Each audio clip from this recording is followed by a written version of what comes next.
You won't be happy with that now. I'm sorry, Dara. We'll get it out of the way early. Ladies and gentlemen, welcome to tonight's Mauls, Boards and All the Breakdown. I'm being joined by my two usual suspects of the good old Bishop Len and, of course, Matt Boland. Matt, I will come to you first on this one. Ireland 46, Australia 19. What's your thoughts on that one? I mean, yeah, look, it was a great result. Not really comparable to the likes of South Africa, because Australia, I think, were poor. They showed it against Ireland. They were tired. They were lackluster. They just didn't have any really inventions or anything that would spark off a decent attack. I mean, I thought they were very poor, and yeah, the scoreline is great, but I think it flatters us more than anything else, because, you know, if you look back to our performance against the All Blacks to Japan, we're kind of on that upward trajectory, and we're going in the right direction, but we're going to have to go up again another level to compete with the South Africans, because you know how physical they are going to be, and let's not beat around the bush. They are going to want to beat us, and beat us well. We're the only team that they haven't beaten here in Aviva before, and that's like a notch on Razzie's belt he wants to get. But other than that, like, I mean, the line-out functioned quite well. I was very impressed with the progression from the 2 weeks prior to the weekend, where they only missed, I think, one or two maybe lineouts out of everything that they were there.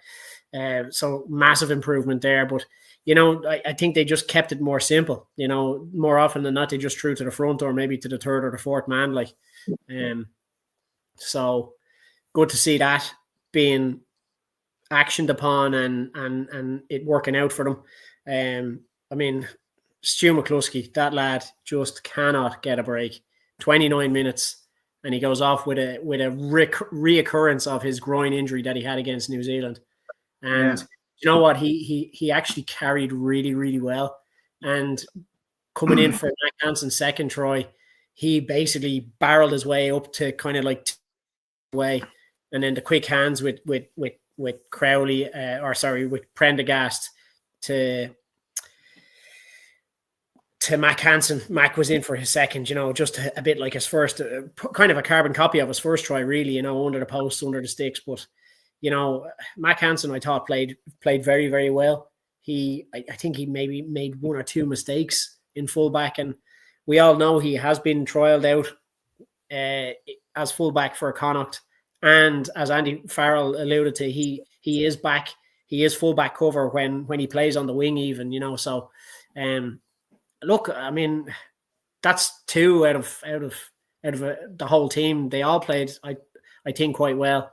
But like I said, you know, they need to go maybe another 20-25% if they want to go toe-to-toe with the Saffas, because they are going to bring the physicality massively. And you can damn right be sure that they're going to target the likes of our line out, our scrum, and our physicality. And they're going to try and bully us off the park. So we need to be able to come straight up and attack them like they'll be attacking us. Yeah. Funny enough, Bev Ann comments here. She said it was surprising. Didn't think it would be that much of a lead for all the shit I've said about Mac not being right at fullback. He proved me wrong. His attack is great, just needs to work on his defense more. Yeah, well, look, I mean, Bev wasn't the only one that clearly pointed out he wasn't a fullback. I think we all kind of said it. He is more of a natural winger.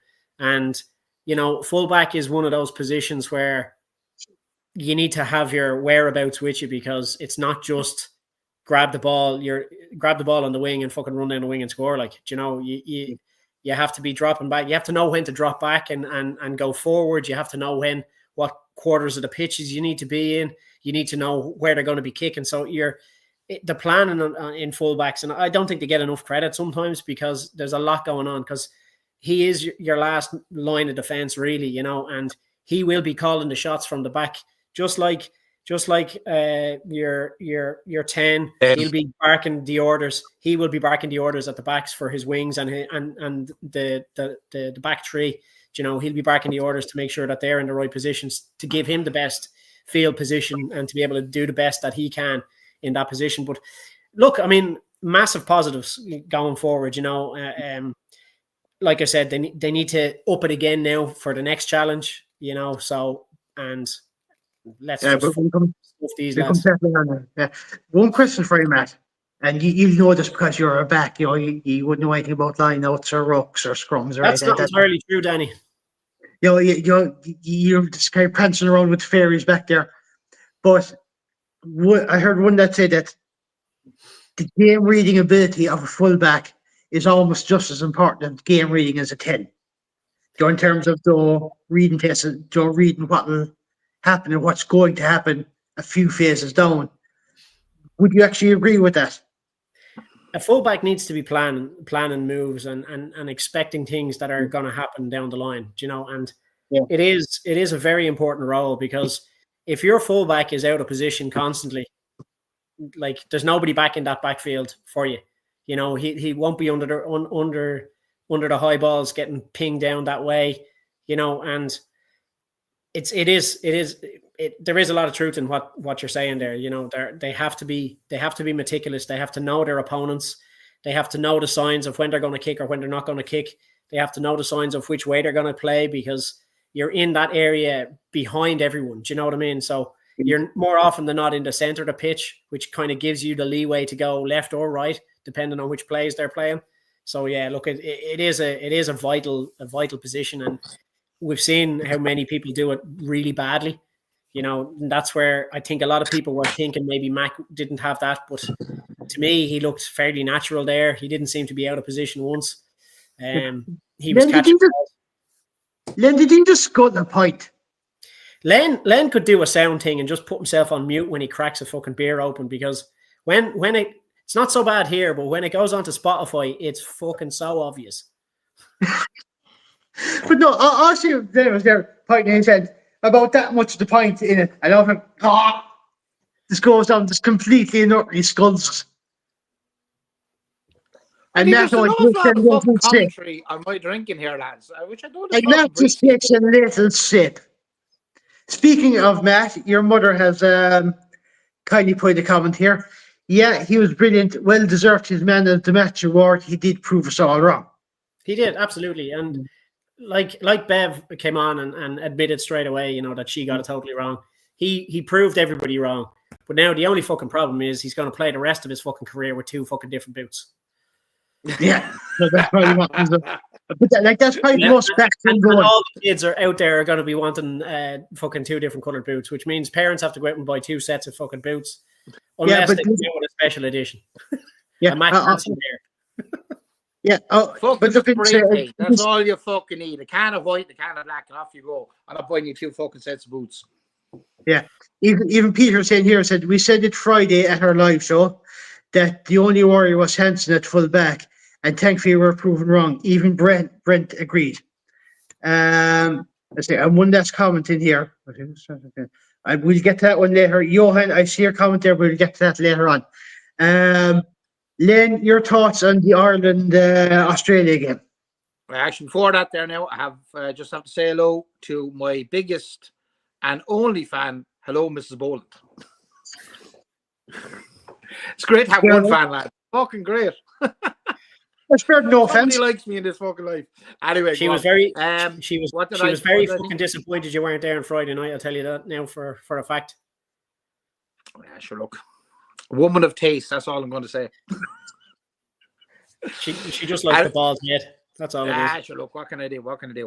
And it goes in your favour that you're from fucking Munster as well. Obviously, that just goes without saying. Anyway, get back to the game. I'd agree with an awful lot of what Matt said. Yeah, Australia were kind of piss poor, but they've had a fucking hell of a long fucking season between the Lions and Rugby Championship and everything else. We probably didn't expect much better, but that's not to take away from the fact that you can only play what's in front of you. And it was a fucking huge improvement from the last two games. There was one actually. Do you remember when Sam put down a long ball into the corner and Jorgensen fluffed picking it up? Yeah. Lowe got in over him. Sheen came in behind him, and the two boys drove him over the try line. For me, that kind of epitomized the return of aggression that we were missing in the previous two games. Because we just, sorry to cut across you there, Len. No, You've go on. You've made a really good point, because you could see the tiredness in Jorgensen, because he was like, when you saw him when he was playing in the Springboks, when Australia hammered the Springboks in fucking Pretoria or wherever they were, he was lightning fast, and he may as well have been off the pitch. He was that slow, which begs to tell you that he was tired. They were all fatigued. Yeah, and look, like in all fairness, Jorgensen, I thought, was actually very, very good on the lines tour. I thought he was excellent. Yeah, he was one of their standouts, to be honest with you. Well, no, that just, we were completely lacking any fucking real form of aggression. And to be quite honest with you, if we had played the way we did at the weekend against the All Blacks, they were there for the taking. That's the unfortunate bit about it. But look, we have bigger fish to fry next weekend, so we won't worry about it. But look, again, the line out, there's been so much. Look, you'd be delighted to be proved wrong, especially when it comes to the Irish team, because it was the line out. The fucking line out is a shambles. It's been the same way. Look, social media was just flooded with it. We've all actually seen it. But huge improvement in our line out. And not only improvement in our own line out, but Baird was going up and disrupting the fucking Australian line out numerous times, which was absolutely brilliant to see. I thought he had a great game, and I thought he was excellent in the line out. And the other thing was our attack. We were looking at our attack for the last two games. It was blunted. It was flat. There was no invention in it. It was lackluster. I thought our attack, again, look, poor opposition, but I thought our attack was very, very good. Our attack in the first half was excellent. Mac got his hat trick. I saw, you might have seen this on Twitter or X or whatever the fuck you call it. He's only the second man ever Irish man to get a hat trick in the first half of a game. The last time was a guy called Eugene Davey against Scotland in 1930. Fucking hell. Yeah, and actually, where'd you dig that? He was at that game. Mike probably remembers it well. That was. What was he, 30 back then? Was he? Yeah, he would have been about 20. Yeah, look, the only thing about the attack, I did think it went a little bit flat after Mac got had his hat trick at 27 minutes or 30 minutes or whatever it was, something around that. Yeah, it was within the half hour. And it was within the half hours, whatever it was, close enough to the half hour. Yeah. Our attack between that and Sam's goal on about 55 minutes, it was a fucking game of aerial tennis, and it did go a bit fucking, like, even with the crowd, it did go very, very fucking flat. It was fucking aerial bombs, back and fucking forth. And, it did. And I was actually starting to kind of worry at that stage. Is that all we have? Well, look, they brought in the replacements. And, yeah, we kind of reverted back to an older form of our attack when we brought in the replacements. Worked their tries, but look, there were some standouts. You know what I mean? Doris, a long layoff with injury, came in, captain the team. Fucking that lad put in some fucking shift, and he led by example. Who else? James from Gibson Park, that crossfield kick for Henshaw's try, absolute fucking pure class. There's a lot of 10s in the world that would be happy to fucking pull that one off. It was in the breadbasket, just a tap over. I thought Sam Prendergast probably had his best game in green I can remember, to be quite honest with you. I thought he was very, very good. Again, another crossfield kick over to Tommy O'Brien for Tommy O'Brien's try. I know it was ruled out, but that was another one that was on the money. Crowley came in. He had an equally good game. The two boys were both excellent. What else in it? I'm just trying to think now. There was so much in it. But yeah, look, it was pleasing. It was. I do agree with Matt. Look, we have the box next, and I have a pain in my fucking hole. Listen to them. They are whinging and fucking moaning. Like, they're still going on about Burns' red card being rescinded. They're still whinging about fucking that. Now they're pointing out stuff that happened in the French game. Look, it's fuck all to do with you. Would you ever fuck off? Like, they're pointing out what happened in the Fiji game. Lads, they're fucking obnoxious. I know, like not the whole nation, right? As we were saying, the fucking Hugh pointed out, and Mike Reilly pointed out, there's 63 fucking million of the lads, right? But every fucking tool that they ever fucking gave birth to must be on fucking social media, right? Because it's getting fucking them. And I really hope and pray that we can pick it up. It's a big step up. But to listen to these cunts for the next fucking 6 months, if they beat us in the Aviva, here, life won't be worth living. Then look, it's as simple as this, right? There's online trolls not only in South Africa but in Australia, in England, in New Zealand, and in Ireland. The problem is, if it's 10% of trolls in Ireland, that's only 10% of 5.5 million. Whereas in South Africa, if it's 10%, it's 10% of 63 million. So it's 6 million trolls is a fucking lot, man. It's just a fucking lot. Do you know what I mean? And that's why you need to just forget about all them. Like, online is just fucking stupid. And it's all these lads that just come on and they're trying to have the crack, but they don't know where the line is, and they always go past the line. And it's a bit of crack, whatever. But digging up shit, like you rightly said, from 3 games ago, from years ago, or whatever, they go on about everything. Now, again, it's not all of them. Obviously, I've spoken to plenty of really decent South African fans online. Absolutely, they're grand. But Christ, the ones that seem to populate the rugby pages. Exactly. But again, it's like I said, you get 10% of Ireland fans that are trolls and 10% of South African fans that are trolls, and there's fucking 7 million and 500,000 and 6.5 million in the difference. Do you know what I mean? Yeah, but I do believe though that Irish rugby fans on the forums tend to police themselves, because if you get out of line, lads will tell you, copy your fucking self on, will you? Yeah. You know what I mean? And you're kind of shut down with it. Sorry?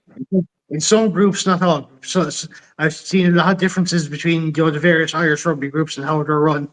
And I won't name names of which groups. Some people know better than others, but there is a difference between how a group is managed and keeping everyone in line fairly and being realistic and stuff. But there is some certain sections that just kind of go above and beyond, and I'm sure that's with all kind of various rugby groups within there, right? Anyway, what I find more about Irish fans that are acting the bollocks online is it's all the new age fans where they're all they've seen is Ireland win and Ireland do well. They weren't back watching rugby when we couldn't fucking buy a win in the Six Nations. We were fucking fighting for wooden spoons and winning wooden spoons fucking year on year. Do you know what I mean? And that's the issue.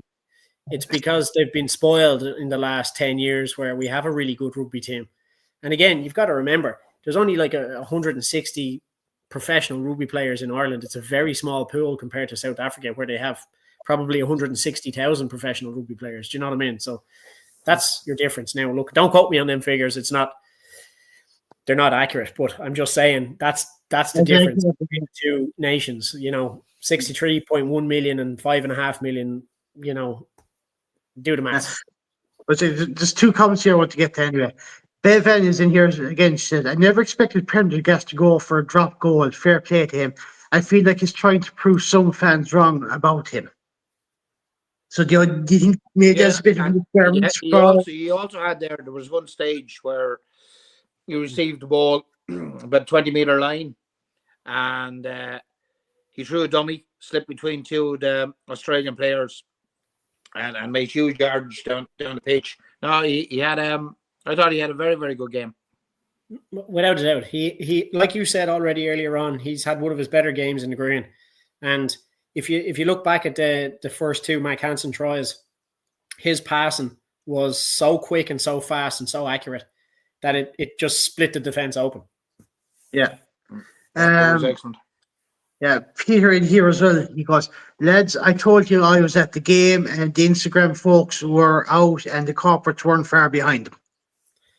But that's what you get.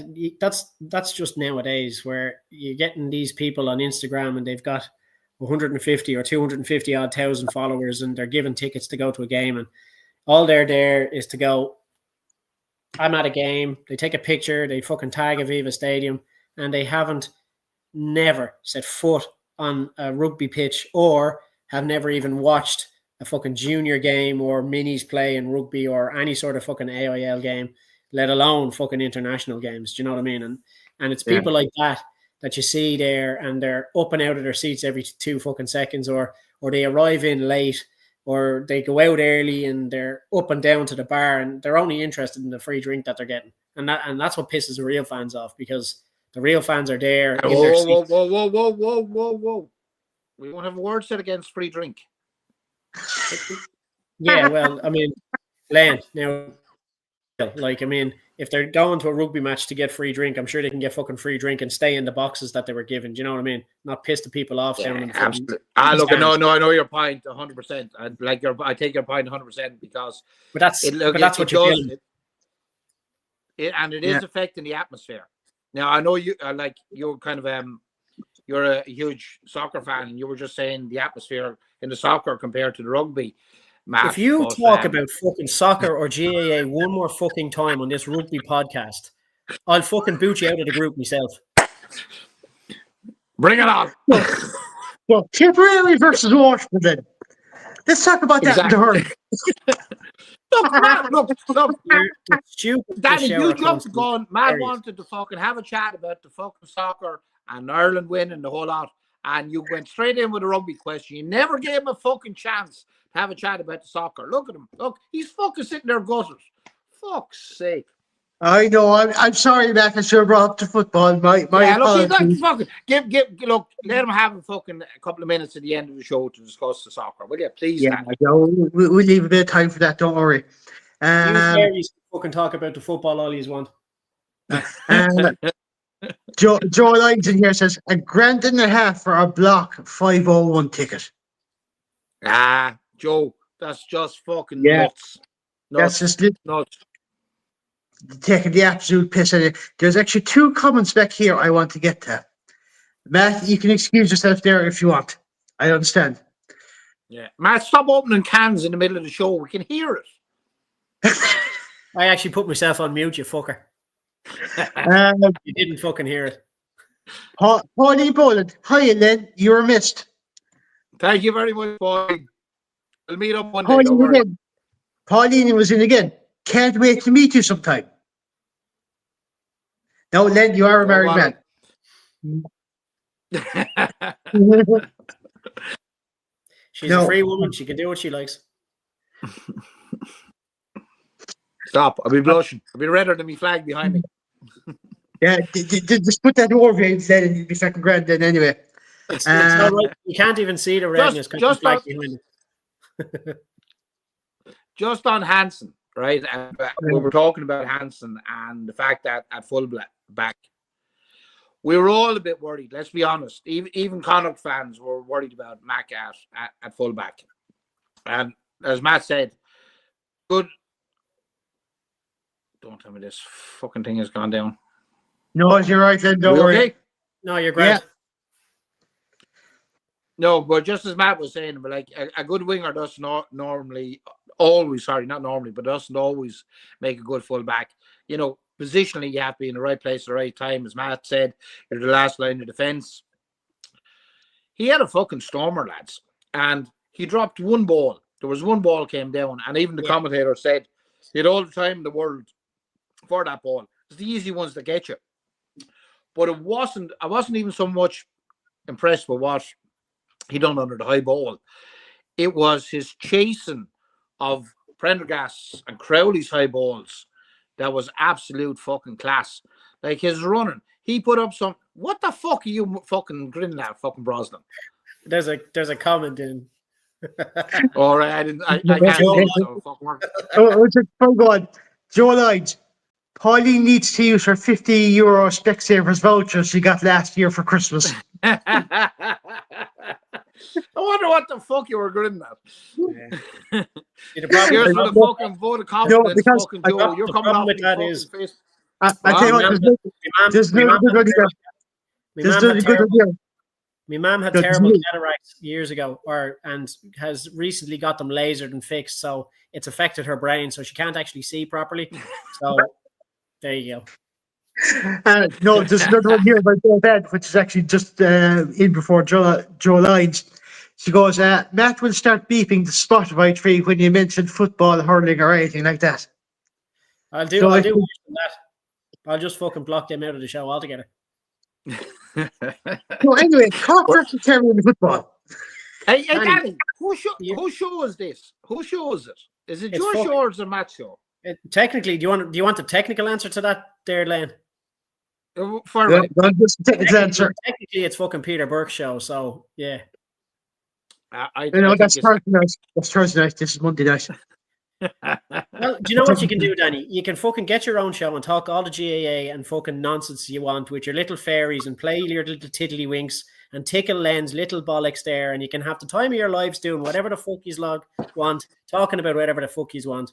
But you've got to remember, this is a rugby podcast. It's called Mauls, Balls and All the Breakdown. We review the games from the weekend of rugby.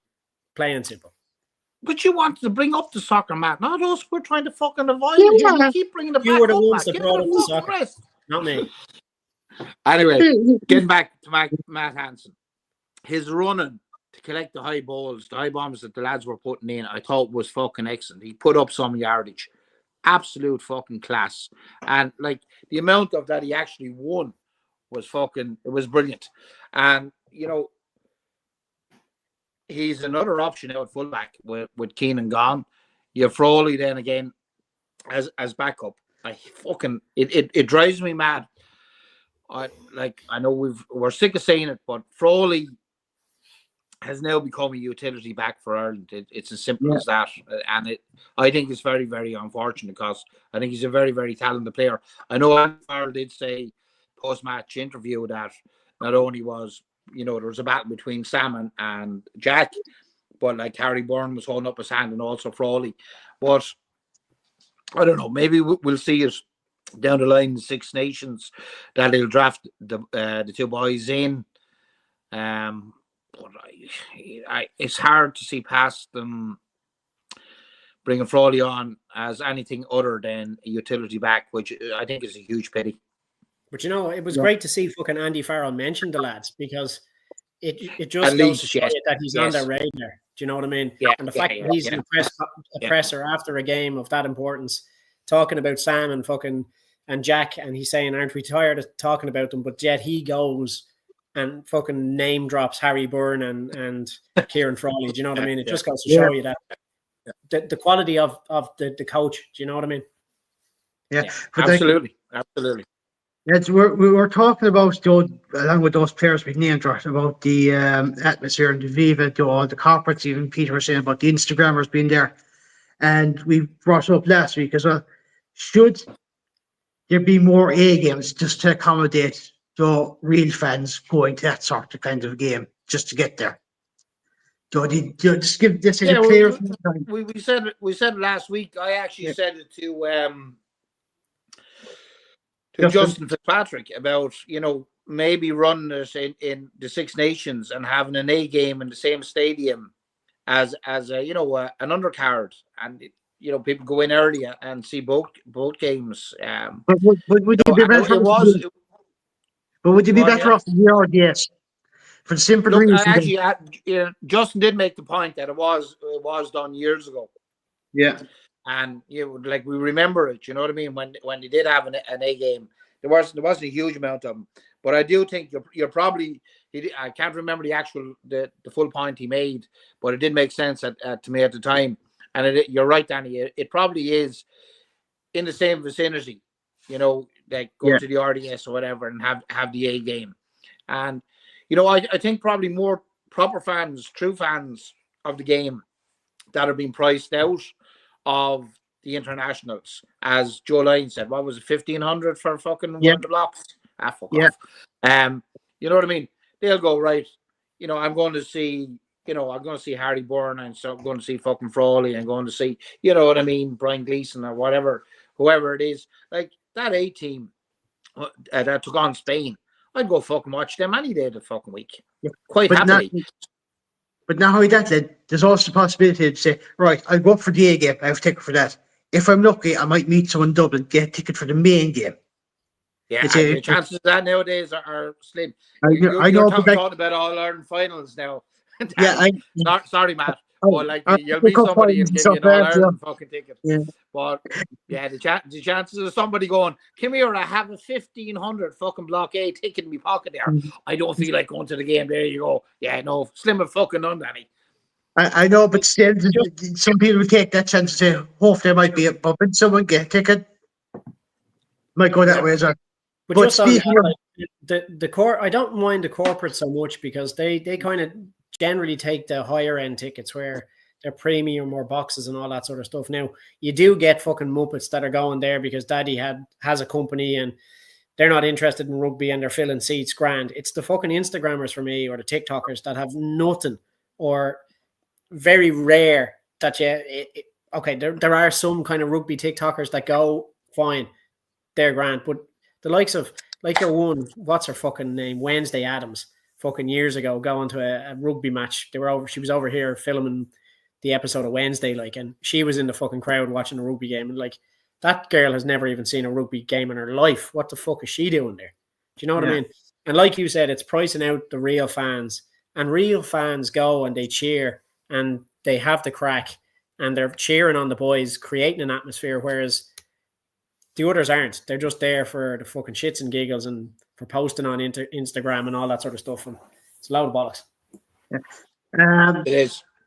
There's a comment here by Bev Ench says, and he also mentioned Jude Postle weight last week, and this week he got a 3-year contract from Ulster. So he could possibly be on the radar as well, especially as most of the centres are 30 plus. Yeah, well, she's 100% right because, as much as I'm delighted to see Farrelly as a Munster man and get his cap last week, and as well as he's playing, he's the same age as McCluskey. You know what I mean? And Postlethwaite is the future. Postlethwaite hopefully will be up to speed by the time we get to the World Cup.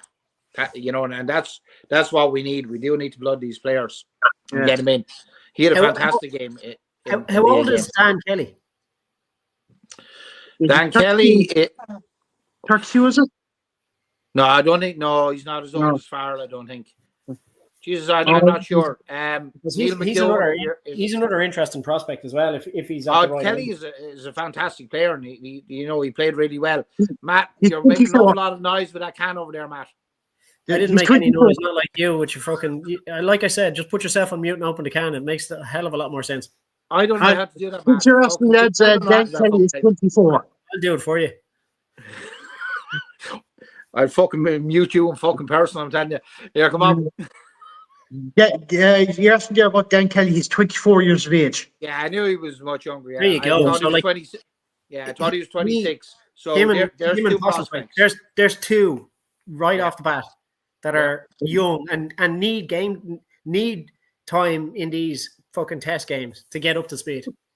And Six Nations, there's nothing to be gained from the Six Nations. Only the monetary value. If we don't, well, you say, look, that's it's a double-edged sword. It's a double-edged sword, but you got to take the risk. If they want to get past a quarterfinal in 2027, they need to start blooding players now.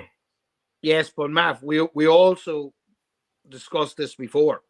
the World Cup actually was it 12 million it cost us fucking the last World Cup? That's what it actually cost us to send the team out there. And we exited in the quarterfinal. You know what I mean? It's a huge fucking cost. So it couldn't be 12 million, is it? Yeah, it was something like that. Yeah. By the way, On the books, I can't look. I could be wrong on this, but I think that's what. Yeah, no, I'm nearly sure it was. Off the top of my head, the overall cost of sending the team out to the World Cup was 12 million. I think now, because I remember discussing it at the time. And then that's the overall.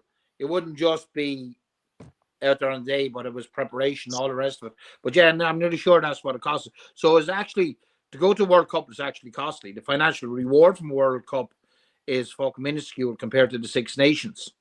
Yeah. So do we just? I was listening. Do we just not fucking ever qualify for a semi-final then the World Cup, like? Yeah, I think I mentioned this. I might have mentioned last week's show, but Hugh Farrelly was on one of the radio programs there last week or the week before, and he was just saying he'd forgo a Grand Slam to get to a World Cup semi-final because he said till we do. He actually made a point that we're becoming the butt of World Rugby jokes at this stage. That we're not becoming, we are the fucking joke. Yeah, that and especially when we had the tag at the last World Cup as the world's number one, and we couldn't get past a quarter-final stage. Now, I do think that we put too much emphasis on beating South Africa in the pool stages that time. You know what I mean? Whereas the South Africans went, they couldn't give a bollocks, and they had their eyes set on their semi-final. And that's. We put everything into that game. We left everything on the fucking pitch that day. We had nothing left. Yeah, but and then there was no real rotation through the group stages either. It was the same team. And we look time we played, and by the time they got to the quarterfinal, they were out on their feet nearly. Well, look, Johnny Sexton was out on his feet. Johnny Sexton should never have played that quarterfinal. He was considering he hadn't played in the weeks leading up to the Rugby World Cup. Leading up to it, and look, did we have a fucking replacement then? Did we have somebody that was able to fill his shoes? Possibly, but we weren't. They didn't want to chance it. Well, look, I said on the live show on Friday night, I asked people in the audience. I asked the audience, what would they prefer, to win a Grand Slam or get to a semi-final? And everybody said a fucking semi-final. There wasn't one person in the room that said a Grand Slam. And that's realistic. Like, if we don't get to a semi-final in a World Cup ever, we're just going to be forever the laughing boys of World Rugby, because we cannot get past a knockout round in a World Cup, and we never have. And if that's the case, we never. Yeah. Now we'll move on a bit because there's a few more comments here I want to get through before we cover the South Africa Ireland game. Pauline Brennan, I can see perfectly well now. Who the fuck is Pauline Brennan? Mama Boland. Mama Boland. That's my mistake. Sorry. I can see perfectly well now. Even better now. Don't mind them, Ken. Sorry. Don't mind them, Ken. That's how good her eyesight is now. I can see perfectly well now. Even better now. Don't mind them, Ken. Who the fuck? It's not about Ken Barrow or something from Coronation Street. Huh? Oh, no, she says, I sorry. know exactly what you're saying, Paulie. Don't mind those two fucking gurriers. Let's see. Peter in here says, 12 million. The issue with the Six Nations is absolutely monetary, and the only coach to test was Galtier when he needed to test the young players. Yeah, it is 12 million. I knew that was the figure. Yeah, it's a horrendous cost. Wales are testing all the young players now because there's nobody fucking else. Yeah. And lads, don't start on fucking Wales. Jesus Christ. And they were fucking. Anybody watched that game? They didn't deserve the win. No, they didn't. No, they did not. They got out of fucking jail. They 100% got out of jail. Just come back, actually, just on that, And we said it's not, because there is actually some of those, the Safa fans on some of the pages that are actually very, very funny. Some of the memes they put up. And unfortunately, as a nation, the Irish, we know we can laugh at ourselves. We're fucking renowned for it, right? Self-deprecating humor, that's just fucking us. And you get it above your station, you're cut down. Oh yeah, by Irish people. By Irish people, yeah. And look for South African people that are decent and enjoy their rugby. This is not aimed at you, but for fuck's sake, lads, they were yet again they were going on about the Welsh thing. Have you heard this shit? That now it is now a conspiracy because World Rugby headquarters are based in Dublin. That every decision is now a conspiracy against South Africa and in favour of the Irish. Would you? I'm just going to butt in there, Len, right? And I'm just going to say one thing, right? And I can tell you this for a fact: if the headquarters of World Rugby was in South Africa, they'd probably get destroyed because they'd get so upset. Now, again, not all of them, but them small group of 10% of South African rugby fans would get so upset with World Rugby they'd probably fucking burn the place down, and that's probably why it's in Dublin. Yeah, but I didn't hear any complaints from the South Africans about the fucking Welsh. You know what I mean? And actually, have you seen the one with Sam Prendergast? The tackle on James O'Connor. That is filling. You saw that, did you? Yeah, no, I saw it. Yeah, like now, I will agree that he got away with it because it was a shot to the fucking head. It actually was. But we've said here, TMO and ref don't pick everything up. But fuck off, lads. It's not a fucking conspiracy. You know what I mean? Yeah. You know, it was overlooked because they're Irish. You know, fucking Jesus Christ. The Australians, the All Blacks for years lived their life fucking offside and they got away with it. You know what I mean? I'm not buying it. I'm just not buying it. There's a good comment here by Joe Lyons. The Bucks got just over 6.5 million from winning it, the World Cup, I presume. Yeah, that's all it is, yeah. The Six Nations Slam netted Ireland over 6 million alone. Bottom line is the Six Nations are financially crippling and drives all decisions. Sad, but unless we are England or France who can build, this is always going to be the case. Have a sound game in Ireland or take a risk. Yeah, and look, myself and actually Joe have been. We said that before. Previously, myself and Joe have been discussing this online between us, we discussed that on a show here before. We did. Financial ramifications of not doing well in the Six Nations, and it is better. But like you said, you had a show of hands at the live show, and everybody basically voted for. The thing is, we'll never be taken seriously unless we get past the quarterfinal, and it's plain and simple. Forget about the money. Forget about everything else. If we want to shut the South African fans up, we need to get past the quarterfinal. Yeah, but you see, everything is predicated on money, Matt, because it filters back down into the provinces, into the pathways, into the fucking academies. So money is a huge issue. You know what I mean? It is. That's all well and good. Well, I totally get it, but like what I'm saying is, like for people to take us seriously in rugby. You know, for the last how many World Cups, we've been to all of the World Cups and we've never gotten past the quarterfinal. Yeah. Now, speaking of people that always like to talk about World Cups and the amount of times you've won World Cups, there's a good question here by Johan. I'll come to you on this one first, Matt. Who starts at 10 versus the box? Crowley. I'm tempted to start Crowley for his defence and bring Prendergast with 30 to go and run the attack. I'd start Crowley. Exactly like that, and then bring Prendergast on in the second half. Plain and simple. You know, look, it is a tough decision right now, especially after seeing Prendergast play against Australia. He played really well, but again, this was a very poor Australian side. This is going to be a very physical South African side, and you know damn well they're going to fucking target him. And let's face it, if he does start against South Africa, he might not fit. Yeah. Len, what are your thoughts on Johan's comment there? Yeah, look, it's a no-brainer, Johan, really, to be honest with you.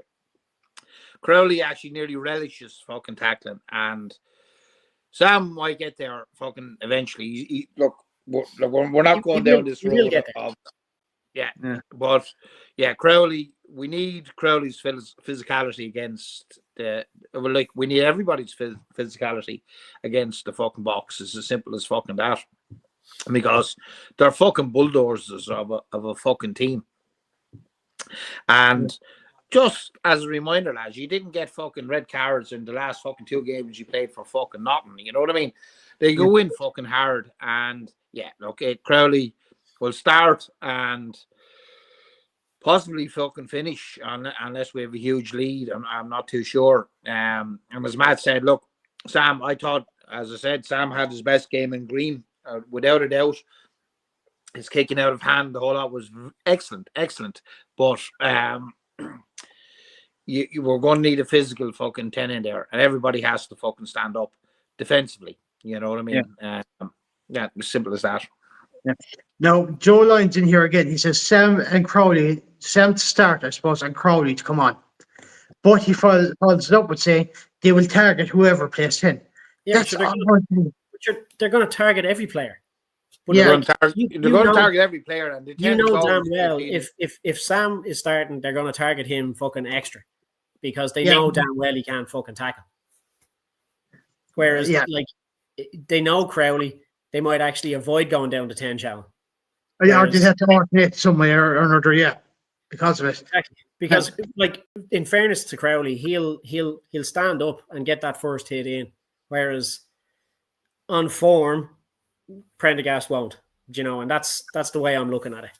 Nothing against Prendergast.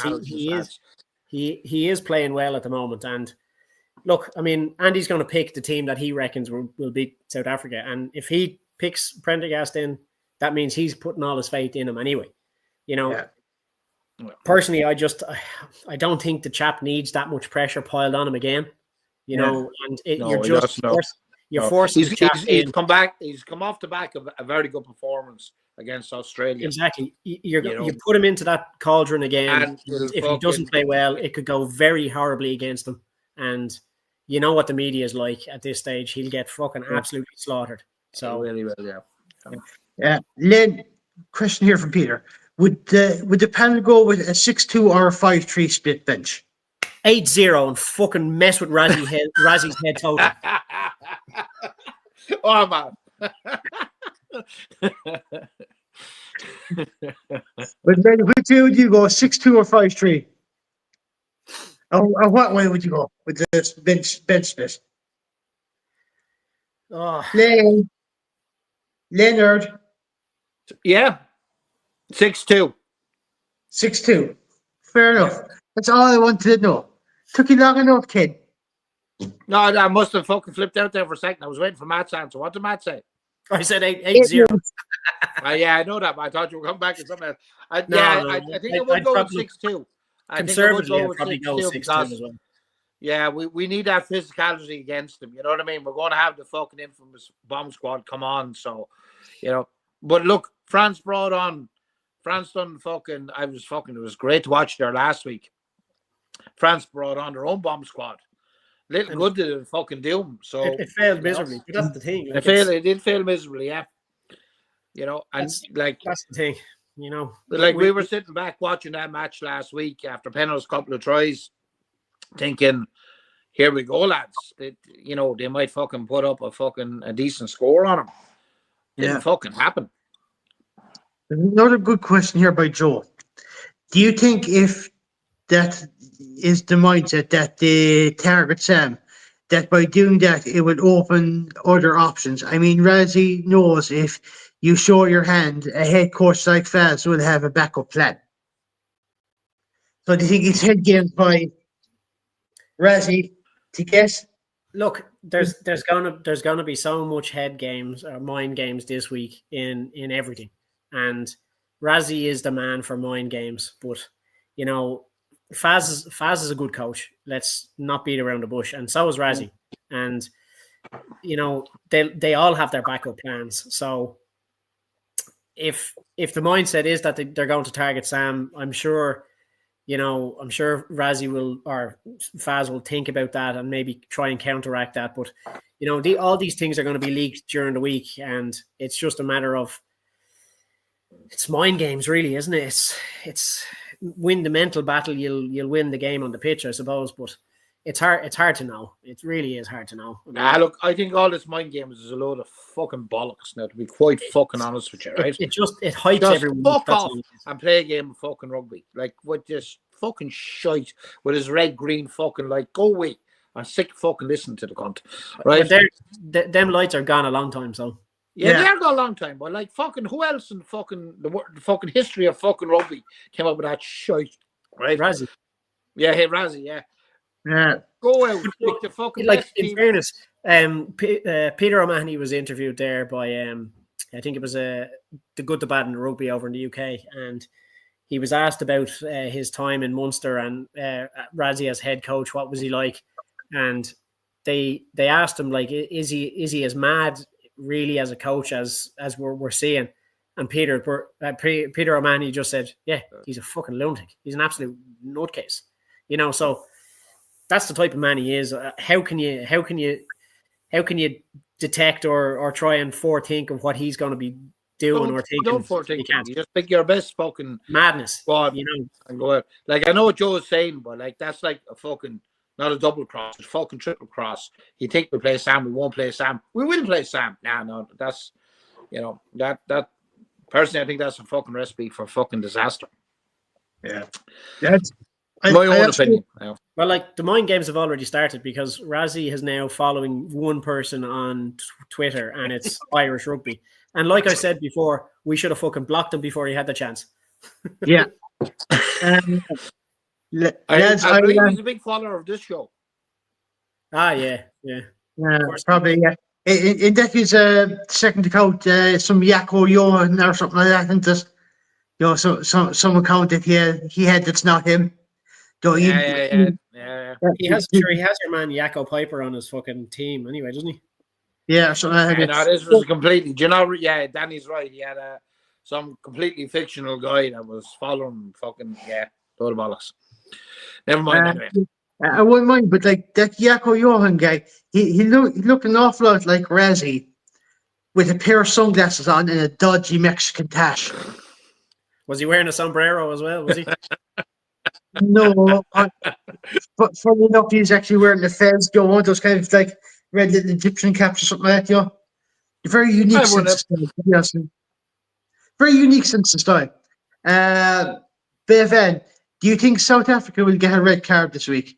I fucking hope not, because if they do, that'll be the excuse if they like. Hold up. I saw. Look, fucking. You have to say, fucking Twitter is great for this fucking crack, right? Yeah. You put it up there, man. I think it was you put it up, or I saw it on another site about the odds. They were giving fucking great odds for fucking South Africa. That was you, yeah, to beat fucking Ireland. Well, what was it, 13 men or something? 24-16 with 30. Fuck off, lads. What do you mean? With 11. The actual quote was 11, yeah. The sports bet, or whatever their bloody equivalent is of fucking sports bet. Paddy Power. Paddy Power or whatever. Sporting bet has box with 11 men, 27-13 to the box. Yeah. That's the type you're dealing with on Instagram. Oh, God. And another fella said they will change on Saturday. We'll do it with 12 men. So this is what you're up against, Yeah. Matt Williams. I can see the meme for fucking Matt Williams. Fucking just not rugby. You know what I mean? You're going to beat fucking them with 11 men. Like, so you're actually relishing getting a red card. Go away, please. Well, you see, look, this same thing happened with us in the Six Nations, where a very popular podcast put it out there that fucking Ireland would beat Wales with 12 men, and it almost backfired. Yeah. That's I wouldn't be saying any shit like that. I'd be just sitting there saying nothing. Yeah, well, that actually brings me on to another point there, Matt. That it was kind of reported there in the media that the Irish supporters were arrogant, hysterical, and need to calm down a bit. Now, there's very few arrogant Irish supporters. But this is coming back to my point, Len. This is all the new age supporters that are out there that they're just Yeah, but nobody used takes to a blind bit following of fucking notice of them, Matt. Right? I know, Being quite but honest with you. that's where that's coming from. That's where Yeah, that's obviously, they're like there is a few, but every podcast that we do, we sit here and go, "How's the team going to do?" Jesus, well, I'd be worried about that. Whether it's Japan or Wales, who are at the fucking in the deficit of fucking despair at the moment, that barely fucking managed to win over Japan. You know, we will go. Well, we have Japan next week, lads. What, final roundup. It could be a banana skin. We're worried about this. We're going to fucking hammer them by fucking 60 points. It's just not in our it's not in the Irish DNA to fucking actually say that, to be quite honest with you. Of course, right? It's not. And I can tell you now, like if we play like we did against Japan or like we did against New Zealand, we will lose. Yeah, not only will we lose, we'll get fucking hammered. The performance that we had against Australia is a step up, but we need to go another step to be able to go toe to toe. Absolutely, 100%. And there's none of us sitting on here going, yeah, Ireland by 30 points. It's just not, as I said, it's not in our DNA. So the hysterical fucking stuff, I know where some of the commentators are coming from. As you said, the neutral rugby crowd, the influencers, what have you. But in all fucking fairness, there's very few of us, even when it comes to provincial level, we'll fucking sit back and go, Munster fans against Leinster. Well, the record ain't fucking great. Now, we fucking cherish the win that we got, right? But we're going up there going, well, fucking Crowley plays and so-and-so plays, and we fucking play to 100% of our ability. We might get a win there. You know what I mean? It's just not in our fucking DNA. And even when Leinster, in fairness to you bollockses, right? Even when you were fucking going out and fucking putting 50 fucking points on teams, you were still fucking humble about it. Do you know what I mean? But that's because we knew what it's like. We know what it's like to go down to Thomond Park. Absolutely. And every team on its day can beat any team, and any not even just in the URC, but in international rugby, teams can play each other 10 times and get 10 different results, and that's just the way it is. And it's always about the team on the day, who plays better and who has a sloppy game. That's generally the outcome of the game, and I would never in a million years say that we'd put fucking 30 points on South Africa, because it's probably physically impossible with the way they operate nowadays anyway. Yeah, but actually there is the final point, really, right? Those of us that follow rugby and follow the URC and support the provinces, right? We'll go, who we got next week? Dragons. Yeah, fucking Dragons, yeah. Hopefully we'll get a fucking win, because we're missing X, Y, and Z going over, right? And 2 of the guys are on international duty or whatever, right? The people that follow the Irish team don't watch URC, don't follow the provinces, don't watch AIL, right? And go, oh, Ireland are brilliant. Ireland were number 1 last year. They're going to fucking beat fucking South Africans. And that's why, when we discuss URC games, we're sitting down and realistically looking, going, who's available for the fucking squad next week? And, who's available for the opposing squad? Who's on international duty? Whereas you don't get that. People go, Ireland were number 1. Like, I know, it is great that new people come to the sport and they support it and they're watching, they're paying for a fucking ticket, which funds the provinces, which funds the pathways, which funds the academies, but at the same time, talking through their hole. You know what I mean? Just stay off social media. Go enjoy the game. Learn something about it, and just stay off social media. That's where we actually.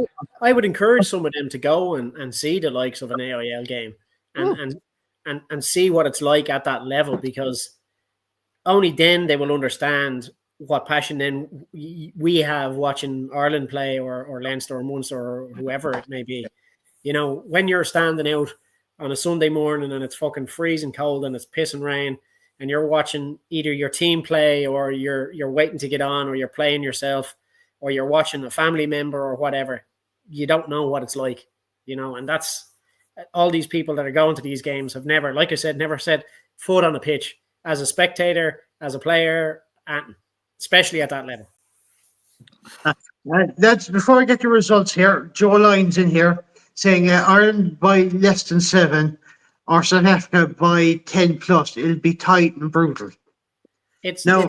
it's going to be. Hold up, Joe. Don't do a Mike Reedy on it. You say either the one or the fucking other. You can't be sitting on the fence. It'll be Ireland or fucking South Africa. But Well, it has to be fucking one of them, Joe. This is one of those really hard games to predict, and like we're all going to have that problem now, head or heart scenario. Do you know what I mean? Yeah. So, Matthew, what way do you see it going? South Africa or Ireland? Who do you see win that one? Well, I'll tell you this for nothing, right? If we don't play like we did against Australia or better, we won't win. Yeah. Len, your thoughts? Ireland or South Africa? Who do you see win that one? I'm not even going to do a head or fucking heart, lads. As Matt said, we're going to have to fucking pour everything into it. Thankfully, we have each game that we've played, we've progressed, right? And as Matt said, it's another 20-25% push again. But, at least we're heading in the right direction. That line out is fucking sorted. Like, without our set piece, we rely an awful lot on our set piece. So, I'm just going to fucking shout for fucking Ireland. I'm not saying we're going to fucking win, but we're going to fucking shout for us. But, I mean, I'll put it down to this. I'm hoping that South Africa's indiscipline that has been fucking to the fore in the last few games will stand to us. That's all I can say. Mike Reedy in here said Ireland to win by 7. But I'd finish up with one comment here. It's by Bevan. He says, I'm going watching Munster in January. They aren't my team, but I'm still supporting the 4 provinces of Ireland. I think, Joe, that is something I'd actually really like to do at some stage, is go to a provincial game, go around the country to see one province play each time. Yeah. Because I think there's this true sign of a good rugby supporter. She doesn't support Munster, but she wants to go to one of our games just to have the experience of it, I suppose. I think but Bevan, look, every Munster supporter supports Connacht as their second team. You know what I mean? Like, and then last down the list then is fucking Leinster. That's just the way it goes. Well, look at it this way, Len, right? I love the way you say that. It's hilarious. But every Leinster supporter supports the Leinster A team first, and the Leinster B team second, the Leinster C team third, and the Leinster D team fourth. D4? This is about D4. I can't even send you D4. You need to get your listening together. Leinster D team 4. D4? Yeah, get your fucking hearing checked. I think there's too much cow shite in your ears. Actually, just on the social media thing, right? And you come up with some gems on it every now and again. But it's some of it's class. Some of it's absolutely class. There was one comment I actually thought was fucking brilliant, right? Dara Weston, right, our colleague here, mentioned it on our own group when they started playing Sweet Caroline in the stadium, right? It was fucking cringe, right? And it was in the middle of the game, but some guy put up on Twitter, he goes, fuck me, Pinky says, Sweet Caroline being played in the middle of the game should be a penalty try to the visiting team. You're not fucking wrong. But that's good banter. That's good banter. That is good banter. And there was a second clip which I thought was fucking hilarious. I don't know if you've seen it, but it was in relation to the England game where they formed. Now, correct me if I'm wrong. Was that a C? That the English team? I don't think it was meant to be. Yeah, right. What was it meant to be, Matt? It was meant to be a V. A V, right. Yeah, they did this before where they wanted to do a V and it turned out to be a U. And Joe Marler got fined for crossing the fucking halfway line. Yeah, I'm unsure it was a U or a C or fucking, I don't know, right? C for cunts. Never mind. Anyway, that like on the back of that, right? Somebody put up a clip of the All Blacks doing the hacket in 1970. Have you seen it? Have you seen it? Yeah. Holy mother of fuck, right? Just to show you how far it's come since then. Oh, sweet mother of Jesus, Danny. Have you seen this? It's No, crazy. It was like your drunk uncle doing Dance. the fucking Macarena, right? And the boys were fucking over here. It was like the fucking hokey cokey. Mother of bollock. The boys were throwing an arm You know, here, fucking the arm funny- there. The funny thing is, like, that was like the haka is like a war dance that they do going Yeah, I into know the fucking hack is Right. Mary War and dance, yeah. it's supposed to be threatening. It's supposed to be Yeah. celebratory in the right Well, reasons. you would and all have that kind of pissed your stuff. fucking shorts laughing at this and had to go Oh, back 100%. into the fucking tunnel for a fucking change, right? You'd be like, what the fuck It is was that? fucking, it was fucking hilarious, right? And apparently on the back, it was so fucking bad that that's when fucking New Zealand rugby decided to start choreographing the haka. They had to. Oh, lads, it was fucking hilarious. And the fucking 20 fucking 3 ball men going, and out of fucking time, out of fucking step, is worth looking up. Just fucking find it. You want to give yourself a fucking laugh for the evening. Lads, we are a good 6 minutes overtime. So, Matt, Len, Are you thanks serious? for the dancing. Yeah, we're overtime. So, come on. You're fucking yakking there, yeah. Just kidding, man. Lads, Fucking cousin. it took me a second or two to realize that, didn't it? Hey. Lads, it's been a pleasure. Until next Monday night, lads, take care. Yeah, I will talk to you later, lads. Good luck. Good luck. Take care. Good luck. Good luck. Good luck. You know.